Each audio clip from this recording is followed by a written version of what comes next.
All Yeah. right. Yeah. So we are basically right at the very end of the Red Book. We are finishing the last couple paragraphs of Appendix B if we get there, if we wanted to touch on that. But I think the bulk of what we're probably going to be talking about today, my hunch is going to be Appendix C. Well, let me just say, Jeffy, cool your jets. All of our listeners out there. Because quite right. I would like to however long we take on page 368, 369 of Appendix B, Mhm.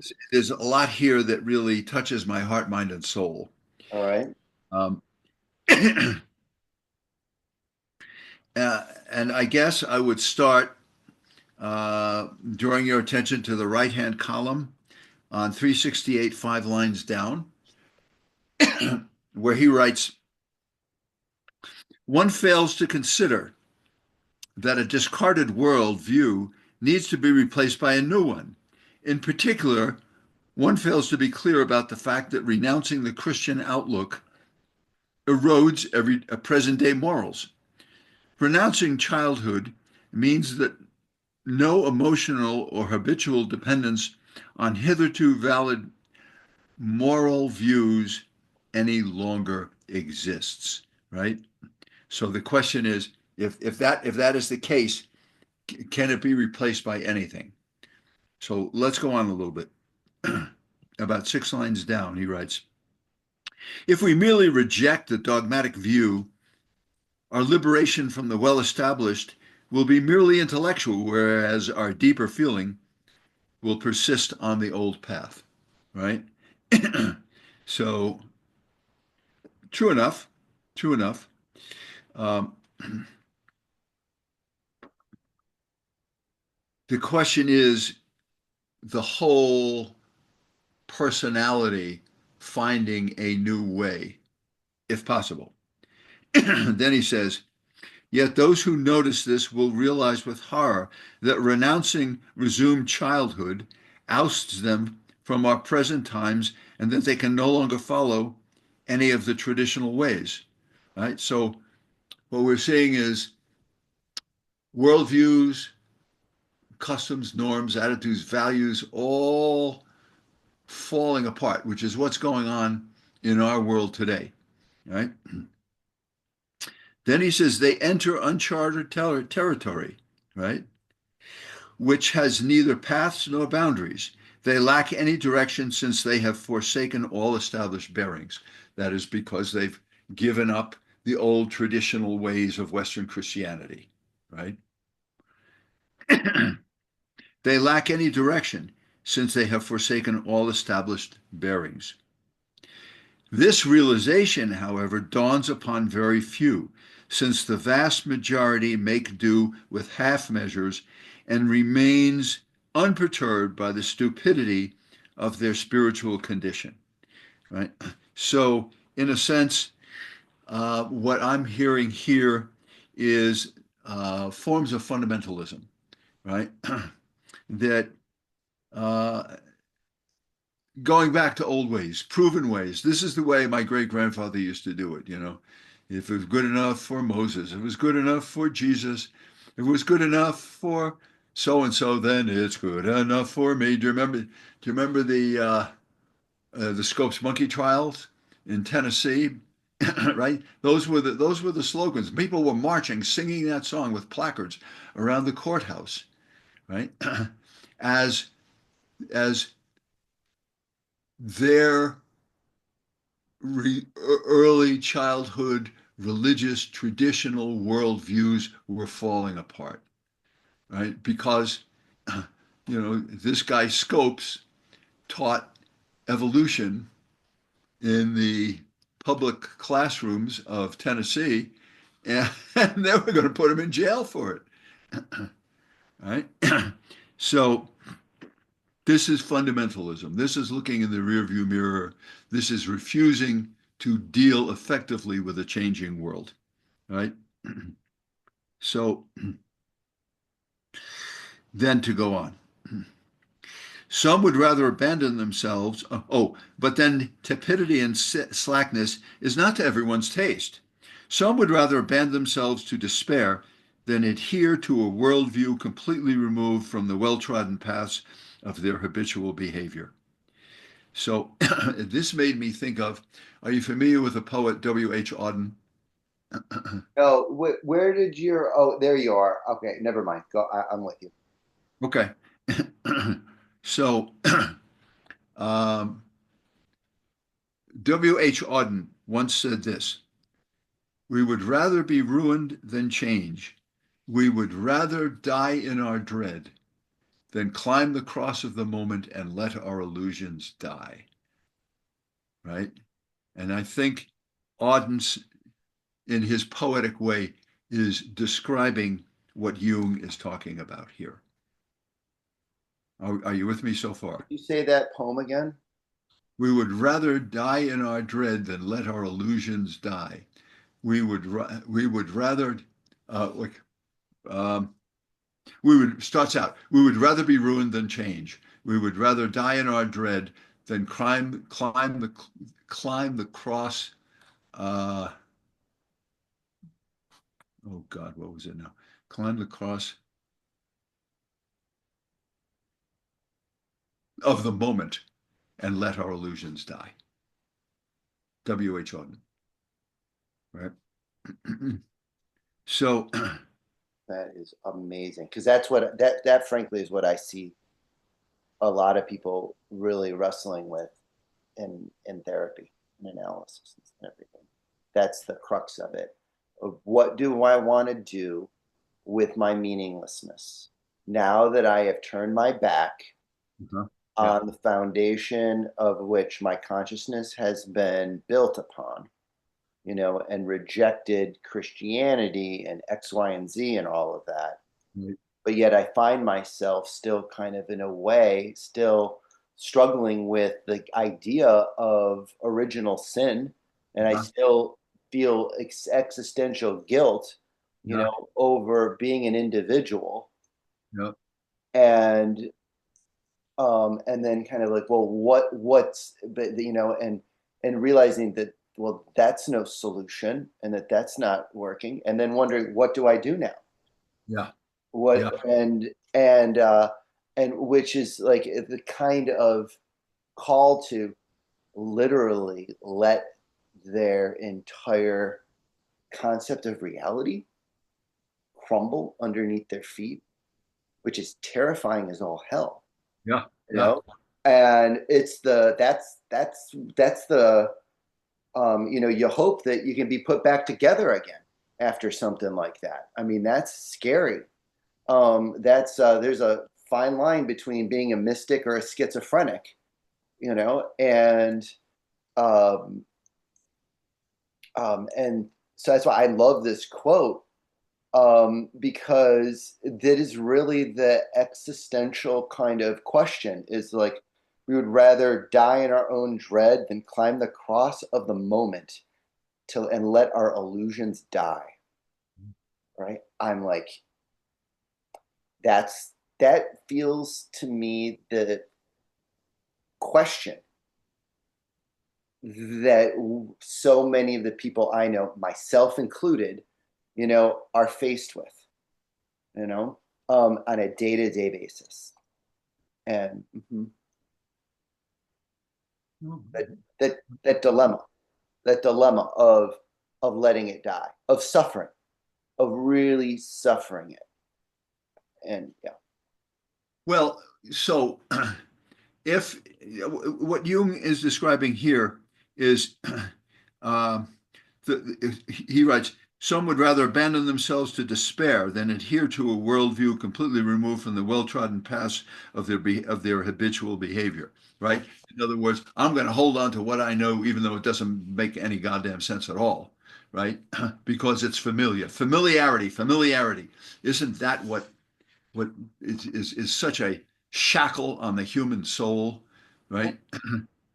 I'll do whatever I need to do as long as it is not alien and frightening to me, right? And so you see personalities that are sour. You see personalities that are bitter, that are saying "fuck you" to everything. Nothing makes a goddamn bit of sense anyway. Why should I care? But underneath is it, what that's hiding is despair, right? Well, but Jim, I hear you, but I don't know that that's what he's talking about right now, though. I think Ah, he was kind of referring to those people earlier. Uh, The I mean, I agree with the tenet of what you're saying. yeah. Um, but so because I think like here he is, he's talking about if we reject this dogmatic view, our liberation from the well-established will be merely intellectual, whereas our deeper feeling will persist on the old path. Okay. Hmm. Hmm. Hmm. So it's like, in other words, you'll have a lot of people, for instance, that disavow Christianity, but they're still plagued with existential kind of the guilt of the original sin, right? I mean, for instance, Hmm. but and most people don't even really quite realize that, Right, that they're still in that. But then, right, and then he goes on to say here, but later generations will become increasingly aware of this, you know, and so yet those who notice this will realize with horror that renouncing resumed childhood ousts them from our present times and that they can no longer follow any of the traditional ways. I right. think right there, I think he's referring to the people who are going to try to carry on this work. You know, is that those who notice this will really realize that having given away their childhood kind of like illusions, and kind of like they're going to be like, but I'm still at odds with myself. And then they enter, but when they realize that they're entering uncharted territory, which has neither paths nor boundaries. This sounds a lot like the individuation process, wouldn't you say? I would say it sounds like the possibility of an individuation process. Yes. Right. but But then he talks about the vast majority that does the half measures and just pretends that they are in some kind of spiritual state, but they're not, and they're kidding themselves, right? Right? right. Their spiritual condition. So, I mean, here's some potential exists. He's laying out, the way I'm seeing it, he's laying out a problem, a human problem, but he's saying, that human problem, let's look at how it cannot be, ways in which it will not be well solved. And then in just a moment, he's going to go on and show ways in which it can be solved. Got it. Okay, you know what? I got it. So yeah, going through this kind of sentence by sentence. Now that makes sense that he's still on that. Okay, so let me then go on. Yep. So he says, when Salome remarks that Mary is their mother, which means that the I is Christ, think about everything that implies. This means, in brief, that the I has left the state of Christian childhood and has taken the place of Christ. Now, this is what I see Jung is saying is the possible solution, right, of this existential problem. Moving from Christianity to Christhood, right? And I would say that that he is noting the well, I mean, we know who Jung is. He is noting the possibility, the probability, the actuality even of the need of modern Western man for a viable spirituality system that will include the the fundamental verbiage of the old Christianity, right? But will imply the movement from Christianity to Christhood. And let me read, if I might, this this excerpt from page 134 of Jung and the Lost Gospels. I Okay. really, I really like what Holler has to say here. He says, the ego stands as the intrapsychic representative of the human soul, whereas the self, capital S, is the symbolic paradigm of the redemptive agencies of transcendence. As Jung never ceased to affirm, Christ is the supreme symbol in our culture of the self, and redemption is the religious formulation of individuation, right? Think about the gospel according to Thomas. As always, the spiritual and psychological are not mutually exclusive, far from it. They are but two sides of the same coin of wholeness. Jung has stated that from a psychological point of view, the drama of Christ represents the vicissitudes of the self as it undergoes embodiment in an individuated ego of the human ego as it participates in the salvific drama of individuation.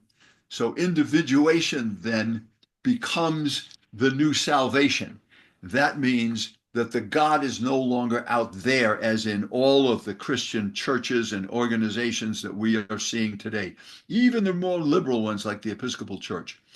Instead, this that Holler is arguing, that Jung was arguing, that the only way now is for us to have the God in here. That is to say, that we become Christ's. We are no longer worshipers of Christ. We take this in as per the old Gnostics, right? Who took the responsibility of individual development inside, which Jung caught up with and called individuation. Hmm. Hmm. Yeah. The I had a really hard time with this part. I Hmm. got very lost. Um, what had what had thrown me off, because I like what you're saying. I agree with everything you're saying. Can you tell me, what did you mean? How do you understand this sentence here? Okay. Um, is it this means in brief? This is basically the first two sentences of that paragraph. When Salome remarks that Mary is their mother, Mhm. which means that the I is Christ. This means in brief that the I has left the state of Christian childhood and has taken the place of Christ. So on the one hand, like I just on that sentence, I'm kind of understanding it as that that child that one of the ways he described childhood was that it was a kind of adherence to kind of like belief, and just this kind of I am just going to put myself in the hands of these beliefs, Mhm. uh, and and that leaving that state Mhm. of just placing our beliefs, placing our individuality in these things, that by Salome remarking that Mary is their mother, that takes it out of that kind of paradigm and Mhm. moves somebody into the dilemma of then having to search for that inner source Mhm. that would dictate to them whatever belief, how to live, or anything like that. Oh, and then what tripped me up is the next sentence. Nothing could be more absurd, of course, than to assume that the I, thus, would be presuming excessive importance. On the contrary, it takes up a decidedly inferior position. So is that he's saying that on the one hand, it's like, oh gosh, that's so like at first glimpse, that is inflated and crazy and psychotic. Yeah. But however, actually, what that is is the ego or the I adopting a position relative to the self that it is now working in concert with, um, in which there is that recognition that the self is fundamentally, it's the one that really gives the barking orders. Um, is Go ahead. Well, to me, it's the contrast between a uh, a person who could not handle this transition and becomes mentally ill, becomes schizophrenic, and he's out in the street yelling and screaming, "I am Christ!" Right? Remember, there was that great book, the Three Christs of Ypsilanti. Do you remember that book? Right? So I mean, there's people in mental institutions who are screaming, "I'm Christ! I'm Christ!" Right? But take a look at, say, a very enlightened old monk who has, like maybe a saint who is living in a monastery. Does he go around and say, "I am Christ, I am Christ"? Right? He's this quiet, simple person who understands the perspective of his ego, as you say, in relation to the self and in relation to the world. And so he is saying nothing could be more assertive, of course, than to assume that this I would be presuming excessive importance, just like the monk, right? He's saying he knows he's not some kind of big shot. He is grateful. He realizes he is uh, a part of something much, much greater and bigger, and he's humbled by it. At the Abbey of Gethsemane, the entryway into the guest house to check in, like literally, you get there and you go check in, and they give you Right, right, right. on the wall, on the stone wall, is etched in there, and it says, "May all those who enter be received like Christ." Yeah. Yeah. Well, I got to tell you a story that happened to us today. So we're doing the Course of Miracles. I got this big picture window that goes out onto the front deck. And we're doing the Course in Miracles. And this Native American guy comes walking on the deck and he picks up my wife's shoes that she used for gardening and he just starts walking off with them. He's going to steal them. So I go out on the porch and say, "What the hell are you doing?" And he's looking at me like, "I don't know." He said, "Somebody stole my shoes last night. I'm walking around in my socks." So I said to him, "You're not a thief. Why are you treating yourself like this? Why are you treating yourself like a thief? You know, what do you need? Come on in here and sit on my deck and let's talk about what the hell's going on in your life." Right? So, we get the guy a pair of shoes that fit, and we give him some to eat and we talk and everything, and then he starts crying and he talks about, all the abuse of his childhood and how he hated his father and how his father taught him to hate himself, and he's totally lost, and it's like, I got this feeling like the Christ came and visited me this morning. It was really, really a strange experience. Wow. You know? That's beautiful, though. What a kind way. Like what a beautiful. You really treated that guy with a lot of love and respect. Well, I mean, should I be mad at him because he stole a pair of shoes? I Sure. mean, Yeah. hey, listen, I mean, You could have. yeah.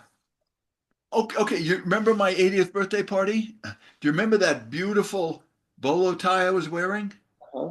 While I was talking to a group of friends, somebody reached down, loosened the bolo tie, took it over, pulled it over my head, and took it. Beautiful. I mean, it was a beautiful thing, and it was given to me as a gift by an old friend.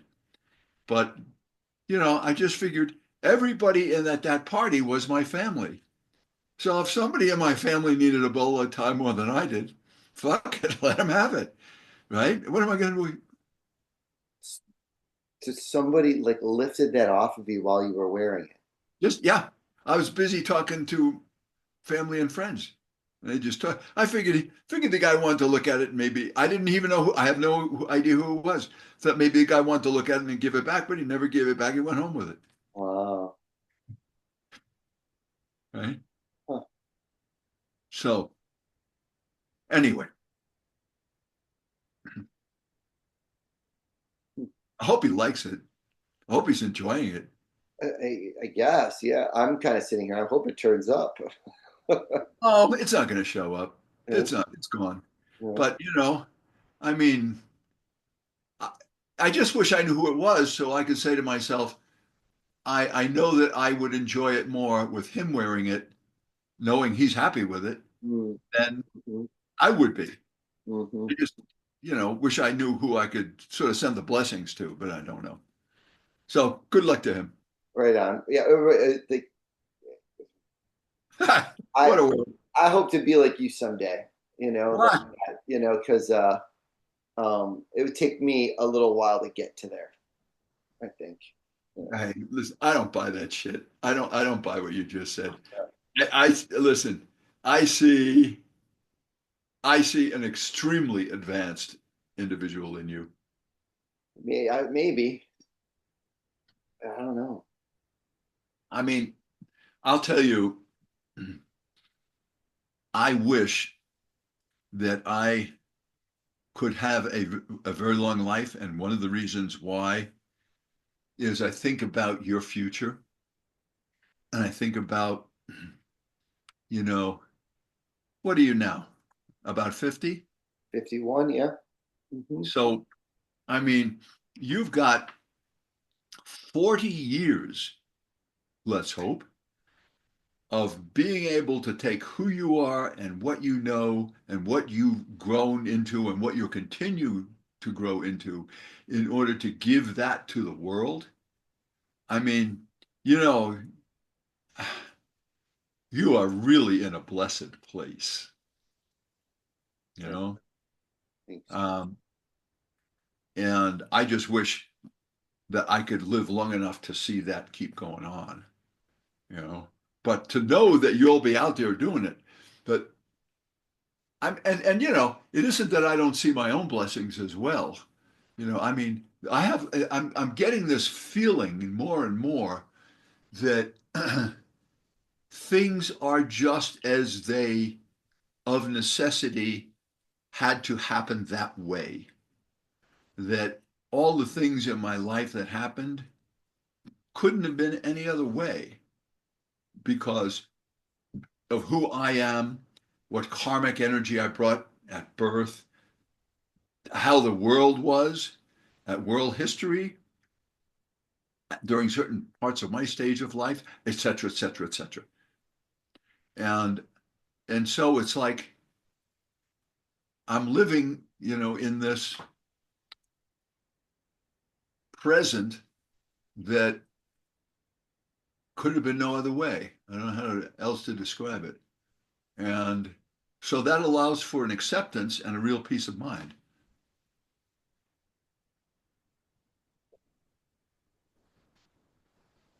Yeah, I'm in the throes of it.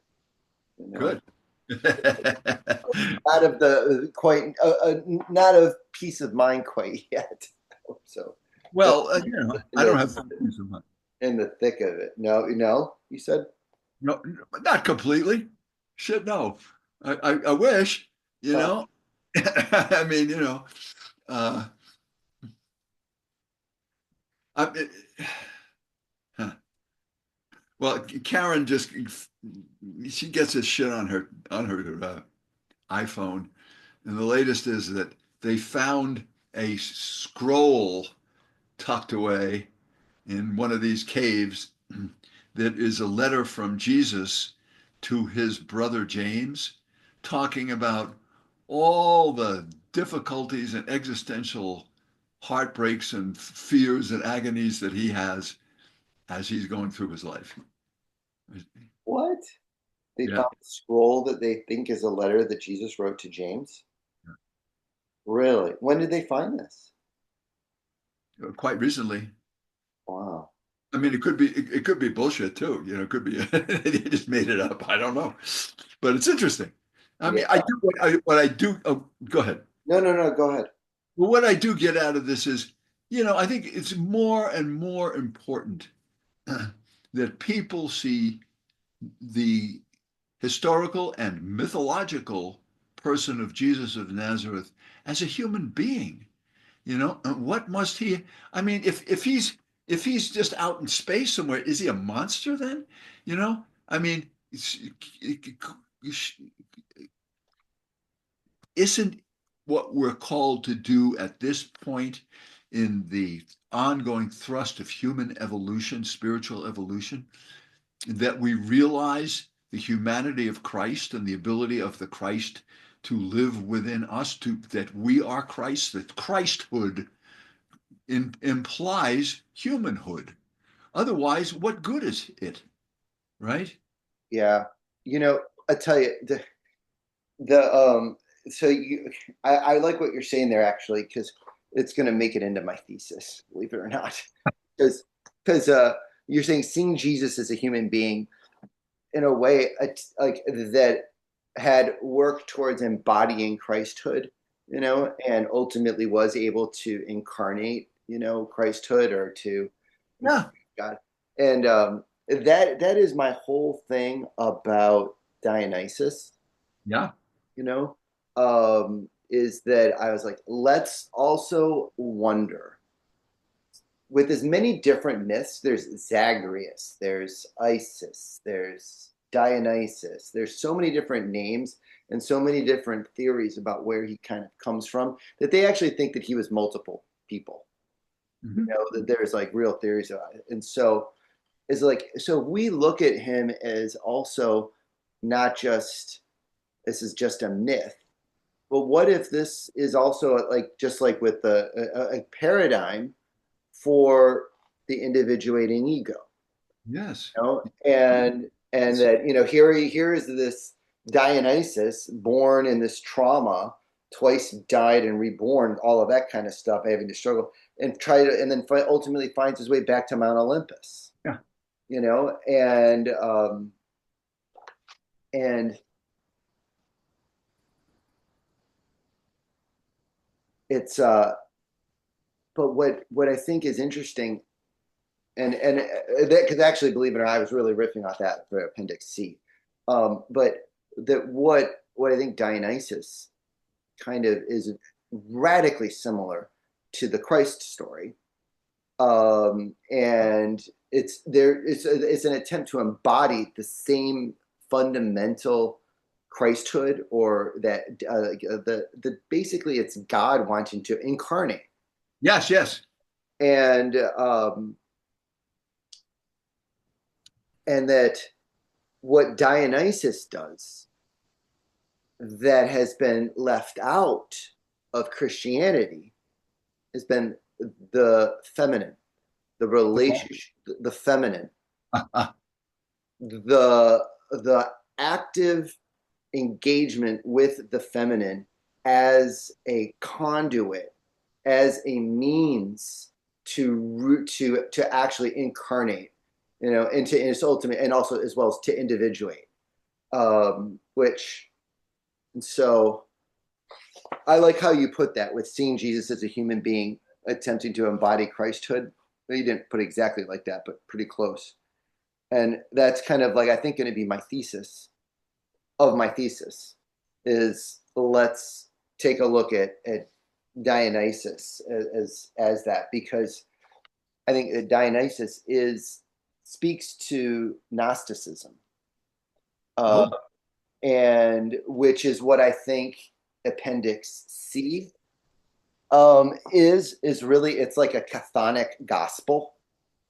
It's like his Jung's Appendix C, I think, is a he is describing his cosmology here. That like he is, I think he is exposing himself as a Gnostic, pretty blatantly, in a way, kind of. But I don't want to jump too far ahead. I have a feeling that there's more that you wanted to get to well, there, with appendix. there is. I would just add one thing that went through my mind. In the kingdom of heaven, or in the next level of evolutionary uh, individuation of human consciousness, wherever it is, whenever it is, I don't think either of those really exist. You will be uh, Jeffy the Christ, right? And everybody will there will be somebody or other the Christ. That the Christhood will be the common denominator of all of those living in that spiritual sphere, it seems to me, Say that. right? Say that again. That that in far off times, whether described theologically as the kingdom of heaven or scientifically and psychologically as the next and very, very advanced level of human consciousness, everybody there will be a Christ. And that's what Jesus really was trying to talk about. And somebody or other, the church or small minds or frightened people or power or whatever the hell it was, goofed it up.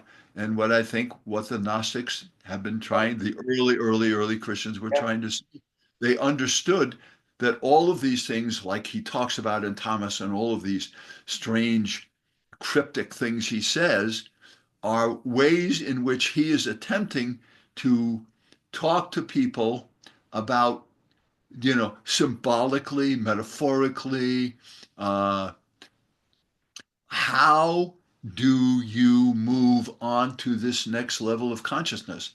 And I think, very, very little has been understood about what he's had to say. Yeah. I think that's very unfortunate. I think the Gnostics, got the idea, that you make the inner as the outer and the above is below, and that which you are conscious of will save you, and that which you're not conscious of will kill you or destroy you. All of these things are things that he saw from his more advanced point of view. So what I think Jesus of Nazareth was an evolutionarily advanced being, and if you want to worship him and say, he's God's son, okay, that's okay. Or if you want to be scientific and psychological, and you want to say that this was a highly individuated being who's reaching out, trying to help other people get their individuation, I think that, I think that's a bit more applicable right now. Yeah.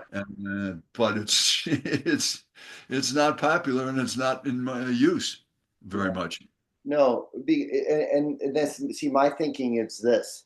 The way I understand it is that like the church fathers or whomever, or just evolution, it pretty much overvalued individuality and the kind of the masculine and just and that type of thing. And they left the feminine out, and um really what is the feminine? Like if we're to kind of just look at it symbolically, it's it's a different kind of consciousness. It is chthonic. It's embodied. It's in the earth. It's it reminds us that it is non-rational consciousness. It is interconnected. It is interrelated. It is lunar. It is diffused consciousness. It is not solar. It is not direct consciousness. It is not like penetrating consciousness. It is the kind of consciousness that reminds us that we are all interconnected, that there is the same kind of light that actually kind of like settles on us all equally. And or in other words, it's the kind of consciousness that opens up a space for us to say, I'm a Christ, so are you, and so Yeah. are you. We're all Christs. This is the embodiment of a kind of feminine consciousness that doesn't have a place, in the Christian cosmology as we understand it today. Whereas it's like there's opportunities for it. We can, get the Gospel of Thomas in there, or elevate Mary Magdalene or something. And Uh, you see that happening. I'm hearing that more and more.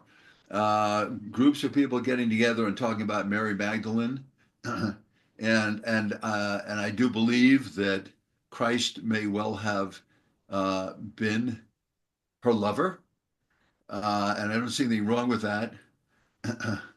um, Another thing that struck me as you're talking, I've been very interested in reading a little bit about David Bohm, the quantum physicist, and the kinds of, um, and I'll send you more information on that if you like, the kind of cosmology that he describes in terms of everything is a flow, everything is changing, everything is related, you know, it's more a verb than a noun.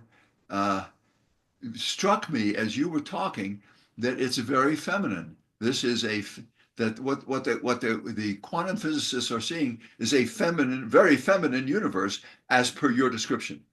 yeah, and so and additionally, when you're suggesting humanizing Christ, right? To humanize, Yeah. to that is also a feminine thing, and it also, ironically, is like to make more human, to make more grounded, to make more a part of the earth.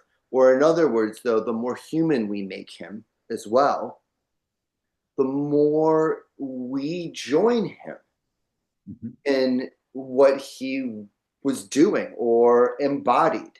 We awaken that potential in everyone. And again, that's why I kind of I think to piggyback off of your observation there. Mhm. Mhm. Mhm. Mhm. Yeah, and did you remember it says here when Salome remarks that Mary is their mother, which means that the I is Christ. There's another mm, dimension of the feminine being brought in, right?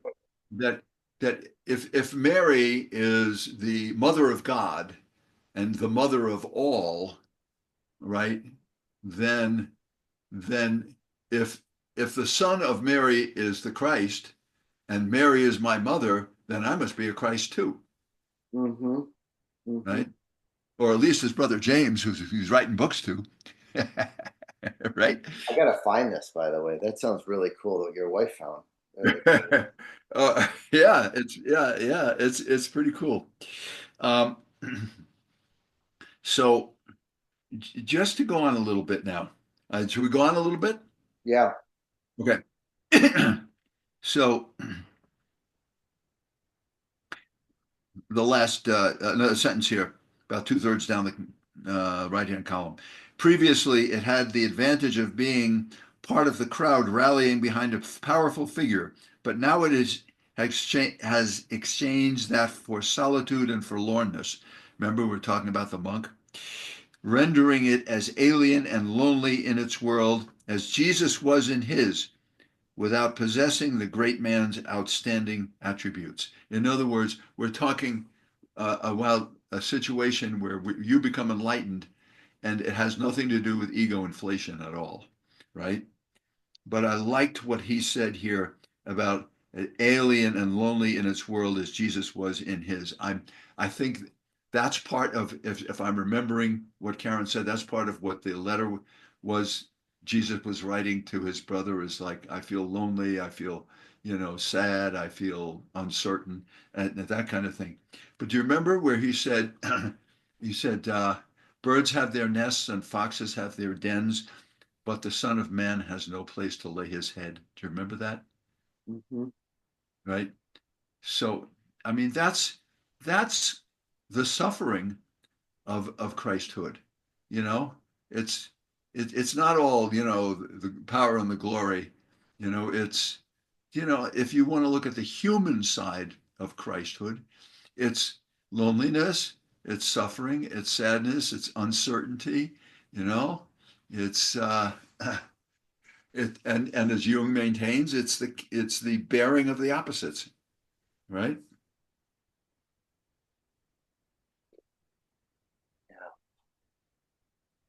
So what I'm seeing here so far is that what's being argued is that when the old religion dies away and people can't believe it anymore, which is so much of what's happened in the West, so much, then there's a fork in the road.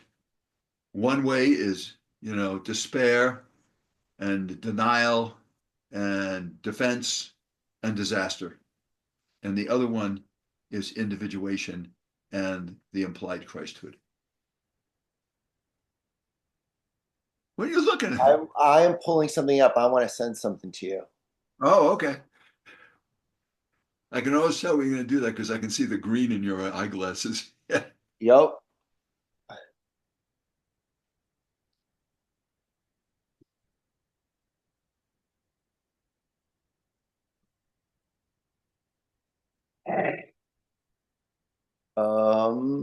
All right, I want to make sure that went through okay.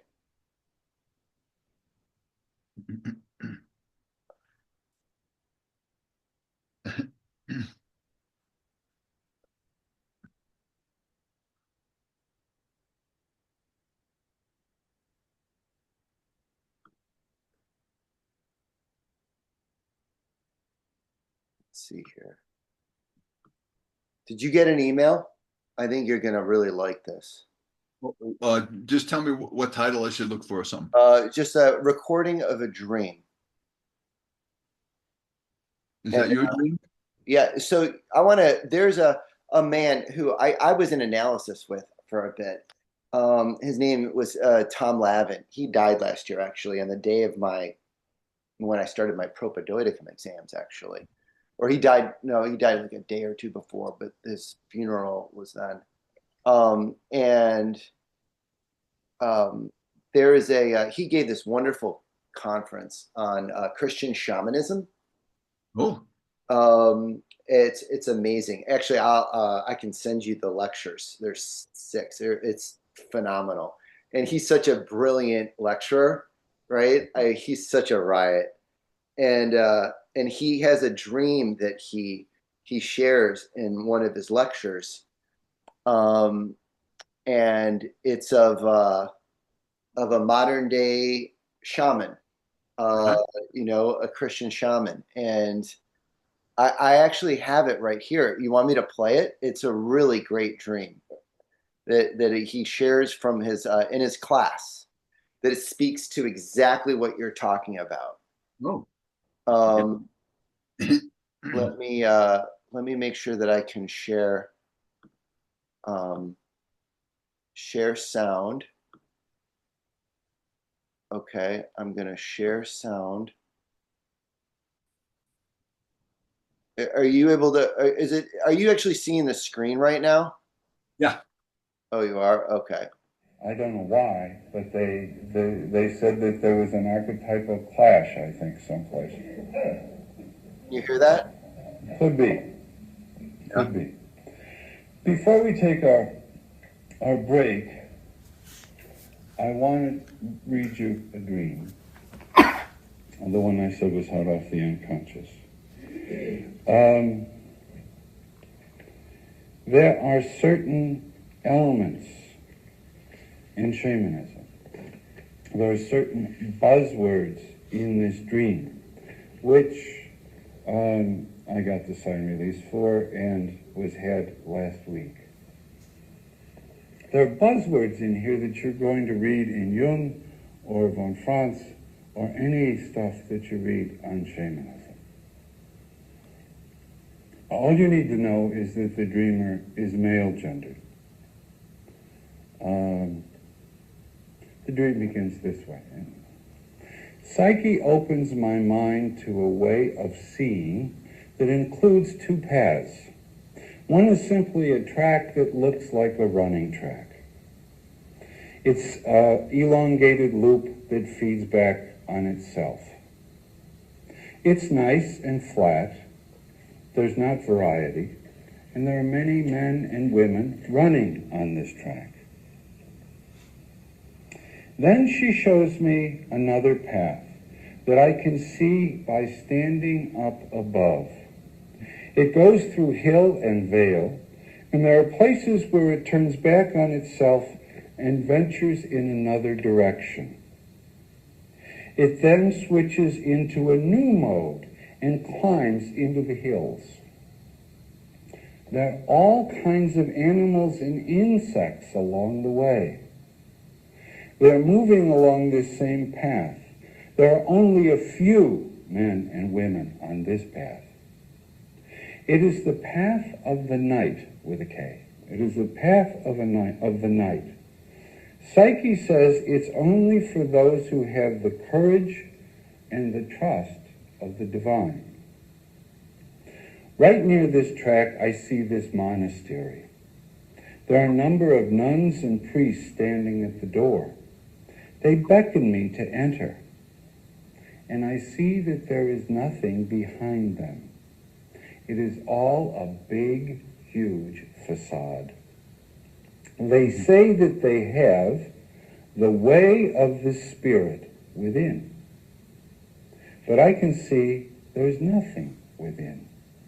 It's another institutional facade. Psyche says that this is the false Catholic image. They have all the outward appearances, but they do not have the desire to know the inward way. This is a comfortable place for them. Finally, I am past the monastery and into the path. There I see the path rip in half at this crossroads. Underneath the road there are many wires, and under the wires is this beautiful large cup. It's very old and it's very new.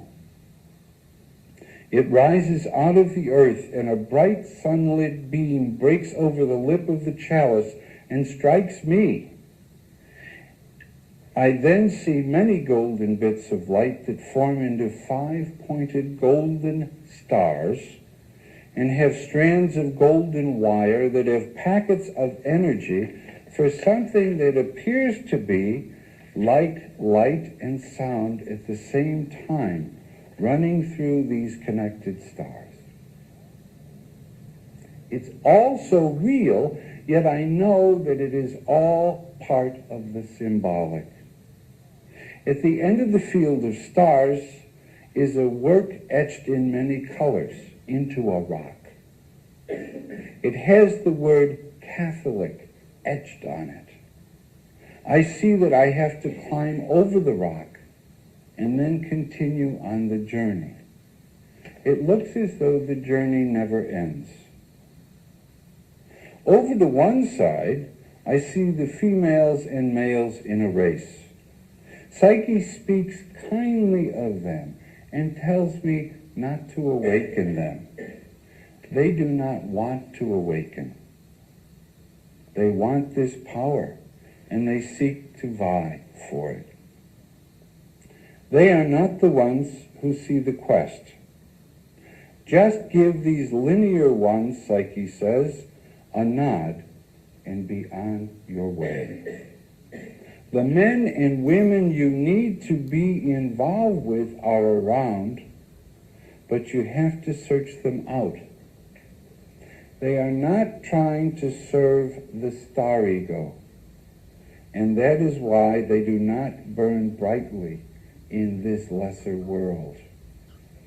They cannot be seen by the naked eye. They're hidden and protected, and yet you can find them on the way over and under the other road. Then I'm back at home, and I'm on this trip through the forest. Some people are real people because they're solid, and some of them are mere ghosts. I need to hold to the paradoxes, and that is the way through all these situations. I know Psyche is with me, and I awaken. End of dream. Mm. Heather? Wow. One word was changed, minor word. How about So that? that Let we me wouldn't hit get the, let me anyone hit would get stop. the identity. All right. That says it all, doesn't it? You don't even have to interpret that one. It's No, and it feels like it even gets into like the appendix C too. You yeah. know, I mean, but yeah, but he's like it really speaks to what you're talking about. Mhm. God, that was just magnificent. Yeah. That that would that guy's in touch with something. Well, let me I want to just get into just a couple of more things before we go into Appendix C. Mhm. And the last paragraph there, or second to the last paragraph,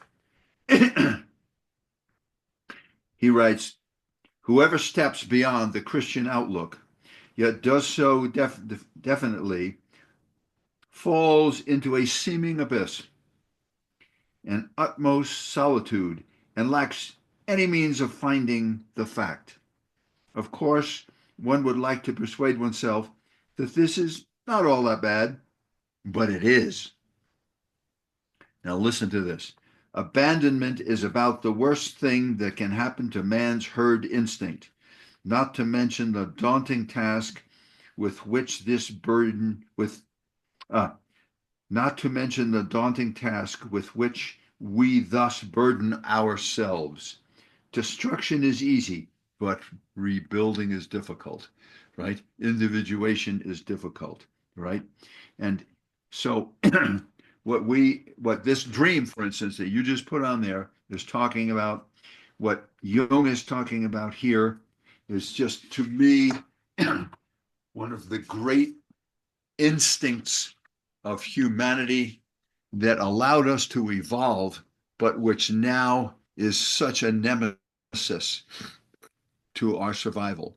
And I'd like to put it in the words of Ernest Becker from his work, Denial of Death. This is how he describes the experience of the man leaving the herd and moving toward individuation. Here it goes. He writes, personal heroism through individuation is a very daring venture, precisely because it separates the person out of comfortable beyonds. The most terrifying burden of the creature is to be isolated, which is what happens in individuation. One separates himself out of the herd. These are the risks when the person begins to fashion consciously and critically his own framework of heroic self-reference. The key to the creative type is that he is separated out of the common pool of shared meanings. Existence becomes a problem that needs an ideal answer. But when you no longer accept the collective solution to the problem of existence, then you must fashion your own. And that's individuation. You know, I'll tell you something, Jim. I just had an aha moment. Ah, So I have been really struggling um, in my analysis recently. My analyst. Um, and I've been working with her for many years, and there's no reason for me to think that, um, well, there's I as I get as I am kind of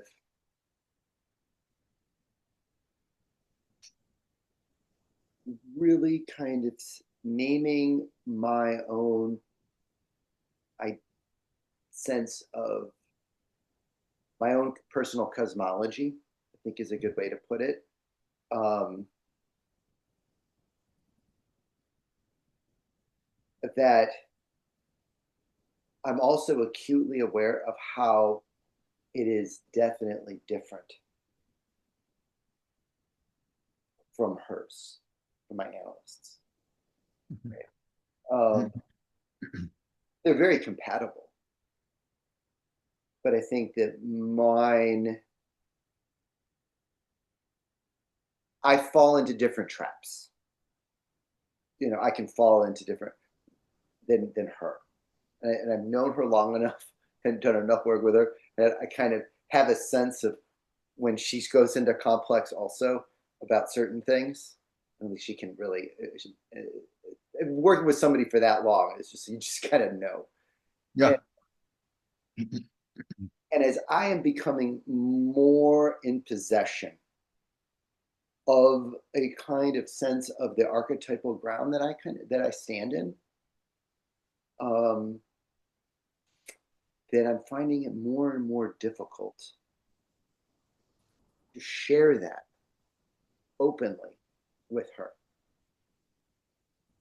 for this very thing that you just read by Ernest Becker in The Denial of Death is that acutely experiencing how that will also move me in a way, it'll differentiate me more from her. Mm-hmm. It will make me and move me into more of my own separateness, which also raises a whole bunch of like mother shit and father shit and all of that stuff and is she gonna turn on me and all of that and like that's just kind of like personal unconscious stuff, you know. Yeah. But to endure this, like I've had a very close relationship and experience and analysis, and to voluntarily in the context of our relationship share and expose myself in certain ways that I will know that will create not even like it's a certain kind of differentiation, which is scary, and but I know it's necessary, to be able to have that separateness. And that's kind of what I heard. The danger of daring to be an individual. It's hard and it's lonely, and it can be, and almost like the more closer I get to some things about myself, the harder it becomes. Ironically, I think um,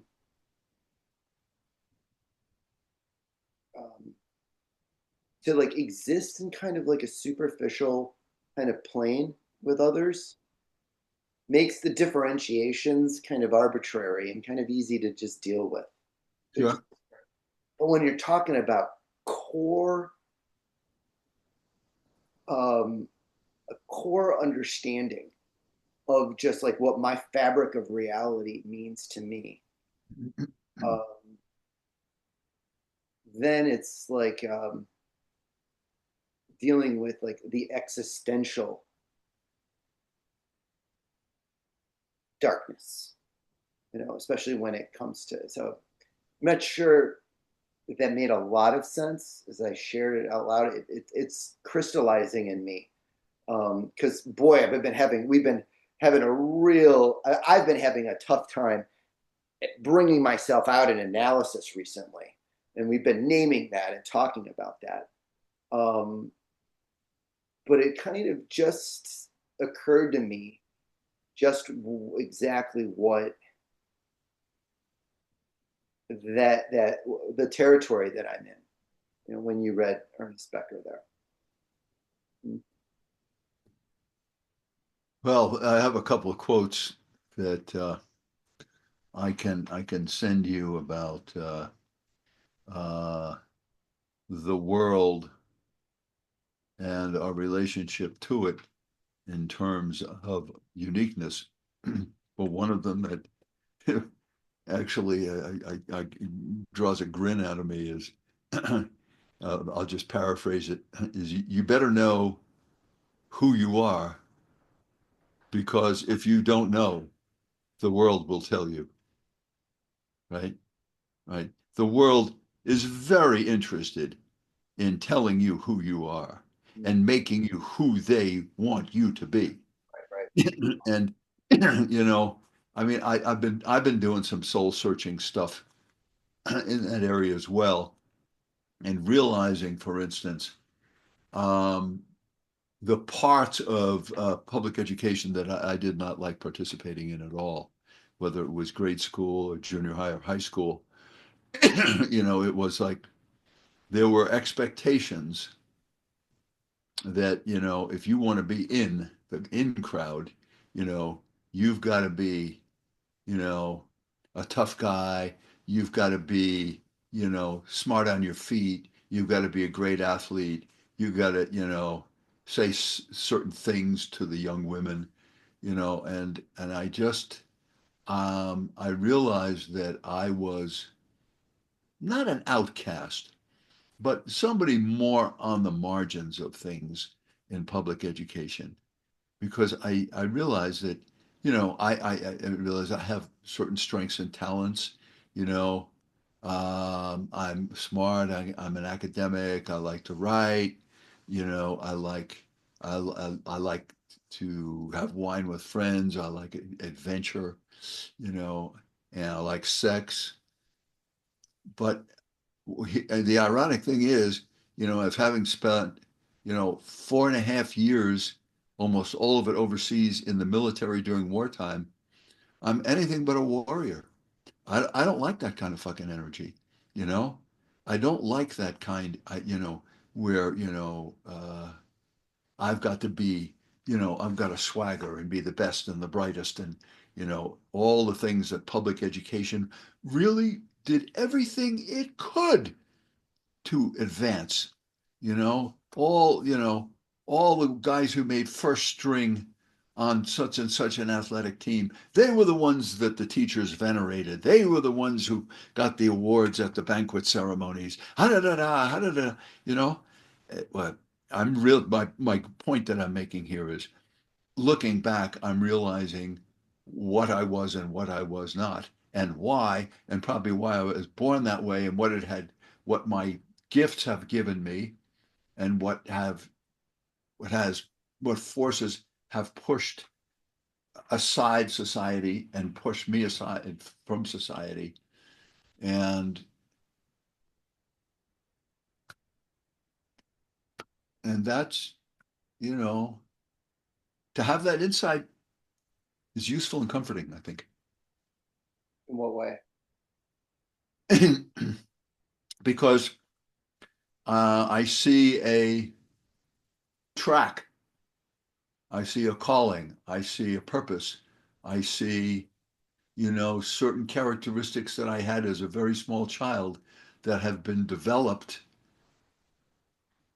Who knows what has not been developed, but, you know, that have benefited me and brought me to the here and now that I believe is a reality of, and it should be, because I think I've been fortunate in developing those traits that seem to have been inborn in me, and I've done so at certain expenses and discomforts and even antagonisms, but I'm glad I did it.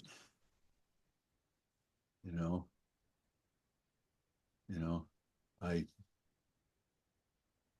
I have not always been center stage, you know, because society wants something. Society's got another idea of who should be center stage, you know. Yeah, I mean, fuck, you know. I mean, look at the military industrial complex, you know. Look at the essence of the power machines that are running the world, you know. I mean, they don't want anybody like me center stage. Mm-hmm. Because you know, is the White House going to turn on these YouTube channels that we're going to make, and they're going to sit there and study it and saying, ah, that's the way we're going to run the world? Fuck no, no. And that's my whole thing is like I struggle with is that in the split that currently is happening in the world, Yeah, in the United States, the left versus the right. really. Logos, eros, pure logic, rationalism versus the reality of subjectivity and emotion, you know? Um, and I don't see those two things kind of wanting to kind of come together and to figure out how to value each other, how they might both coexist together cooperatively. How that logos and eros can actually have a nice dance instead of standing there, each with a stick, bang, trying to knock the other one out. Yeah. Yep. And Yep. um, and so Mhm. that's why it's hard for me to join a lot of the people that I know around me where they're so vehemently identified with one side or the other. Yeah. And just by default, that there's just this dehumanizing projections that just kind of are going on from both ends. And that is um, it's really sad to see. And Yeah. Well, if you're gonna do that, if you're gonna walk that road of uniqueness, differentiation produces loneliness, right? Right? You're not one of the crowd anymore. You're not one of the herd, right? And I'm I'm glad it's worked out the way it has. I mean, it's put me in some very uncomfortable and even frightening situations throughout my life, but I wouldn't have it any other way. be honest with you, Jim, I think if I were to speak openly, and I think that when I write my thesis and turn it in, uh, that um,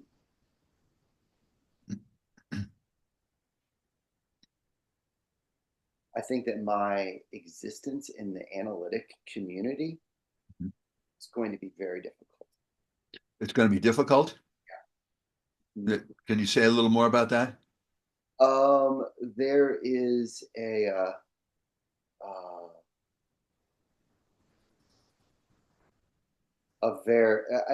to me, there's such a veneration of the feminine of Eros that there is also at this point is a lack of recognition also that in that we have to deal with the rage of the feminine, Mhm.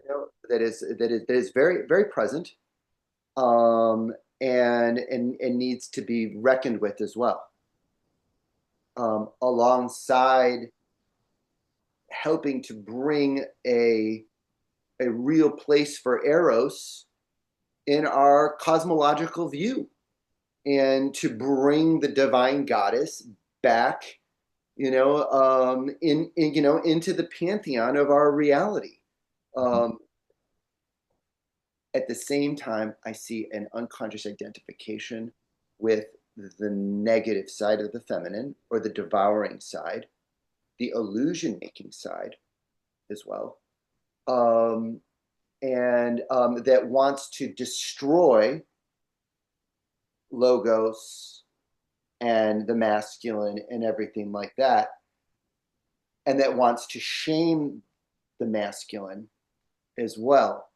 And that it has to be reckoned with, because they both have to be dancing together, you Mhm. know.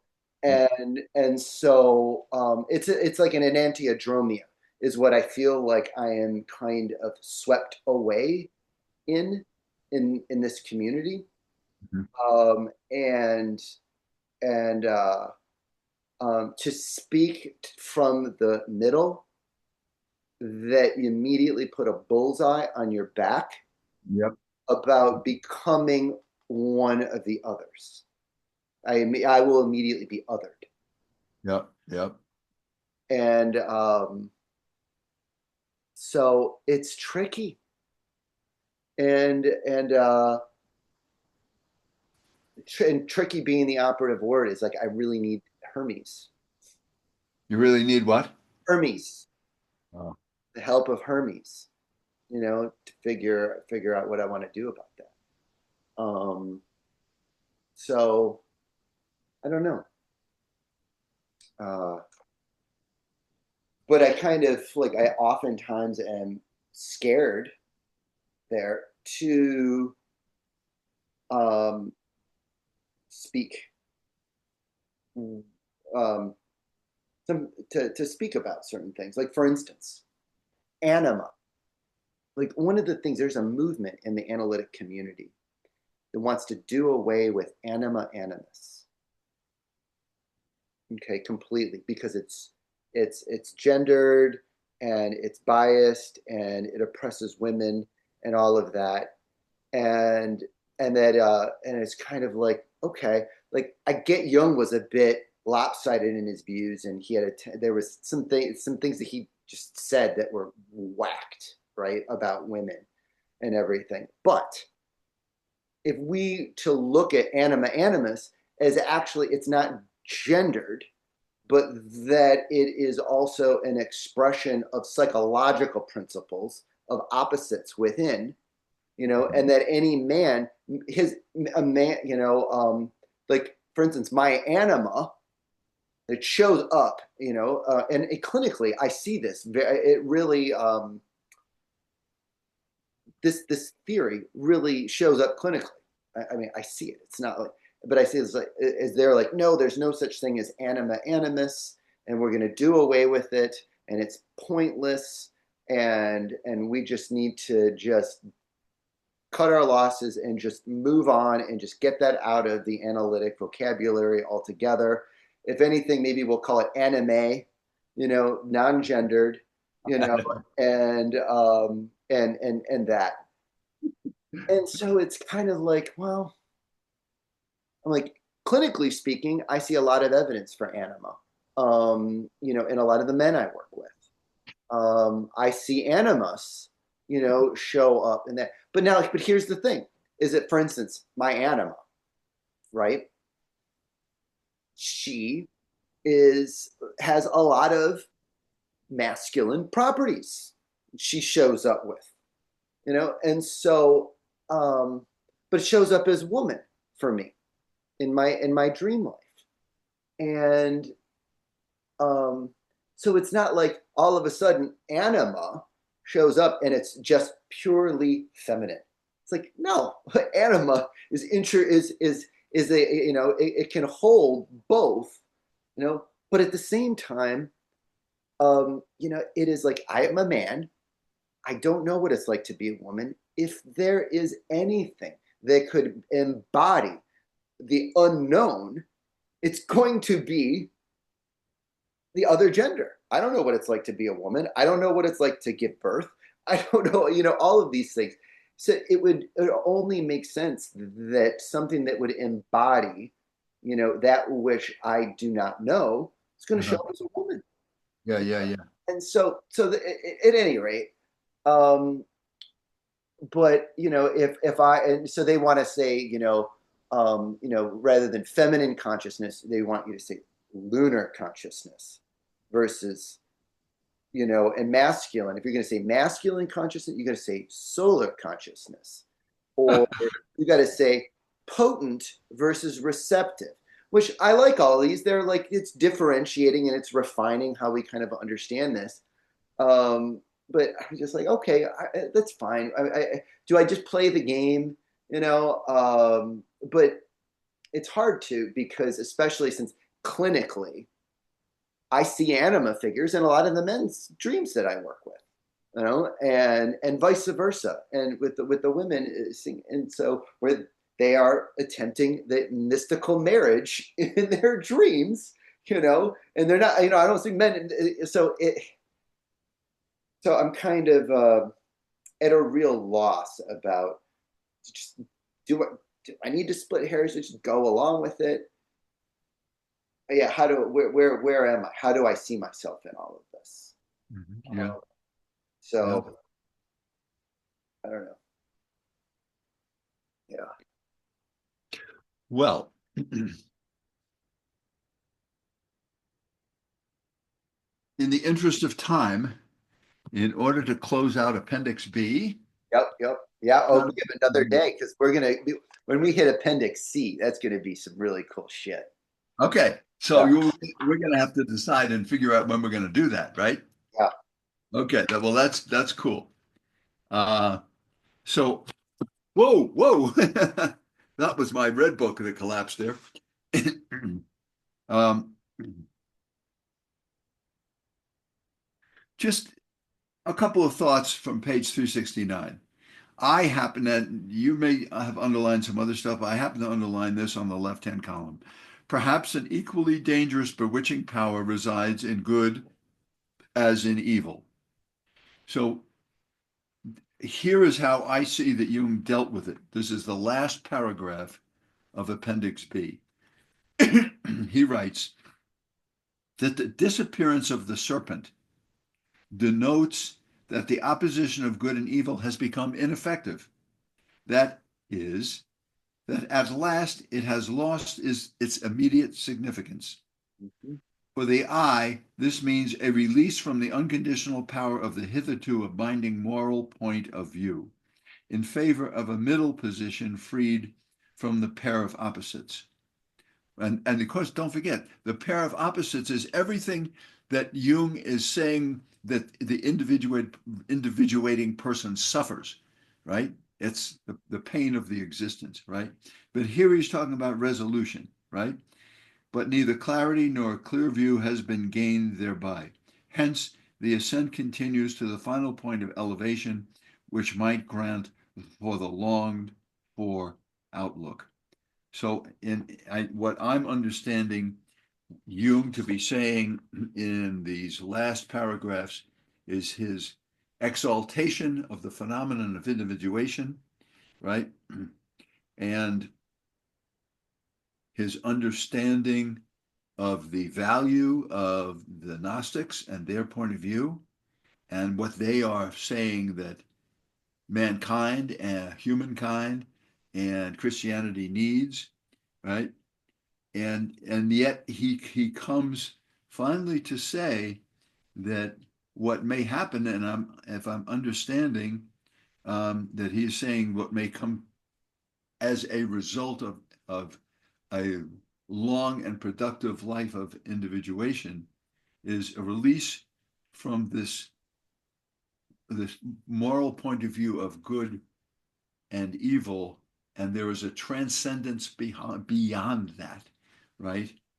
That there is a middle position that frees us from this, and we are no longer bound by the essence of the awakening of Adam and Eve, which they awakened into the world of good and evil. And so here we're going beyond this. This is a resolution, and this is what I see as Jung's message, right? Released from the unconditional power of the hitherto abiding moral point of view. So it's, well, whereas contemporary Christianity is teaching morality, the individuated Gnostic or the individuated person or Christhood sees something beyond good and evil. And then I think that takes us to Appendix C, where we're going to talk a lot about the pleroma. And I'm hoping you have a would have a clear and cogent perspective and explanation to me as to exactly what the pleroma is, because I read the word, I write the word, I use the word, I think about it, but I have to say I'm not really sure what it is, and I'm hoping that in our next session you can help me. Well, but Jim, I say that, but you're saying that you're not exactly sure what it is. Yeah. Tells me that then you understand what it is because it's Ah, something that we can understand. It's by its very nature, you know. So, oh. but so to be a little humorous there at the end. But you know, but I like this, like how you're ending this though, Jim, is that you're kind of like and how Jung ended this is that essentially it's like what happens when we are like are we striving to not be identified with one or the other, with good or evil, left or right, masculine or feminine, like Hot and cold, up or down, all the dichotomies of existence. right, right. Like they get to exist, but provided we're not like I mean, like the challenge of not identifying with it and being able to hold that tension of opposites, and which is fundamentally lonely and difficult and sets us apart from the collective, since the collective tends to pull us towards, the identification with one or the other. If you ask me, at least that's just my experience. And so versus doing that hard interior work, the Christ-like kind of calling of the cross, which is essentially it's like holding the tension of the opposites, Yep. horizontal and the vertical, paradoxes, and trying to hold that, which is where Jung steps in also, and I think this is out of which this last paragraph is really how he comes out is his idea of the transcendent function is holding the tension of the opposites, is that from that they can synthesize and a symbol can emerge, and I believe that this appendix C is the symbol that emerged. This is his chthonic gospel, where it details his entire Gnostic cosmological kind of vision, of reality, of individuation, and all of that. So I am very much looking forward to getting into this next time. Ooh. And Ooh, we better not quit. We're just gonna have to work all night on Appendix C, and this will be the chthonic. I mean, this is no bullshit. exactly. No saying, Jeffy. All right. All right. I'm gonna hit pause. I'm gonna hit stop. Okay.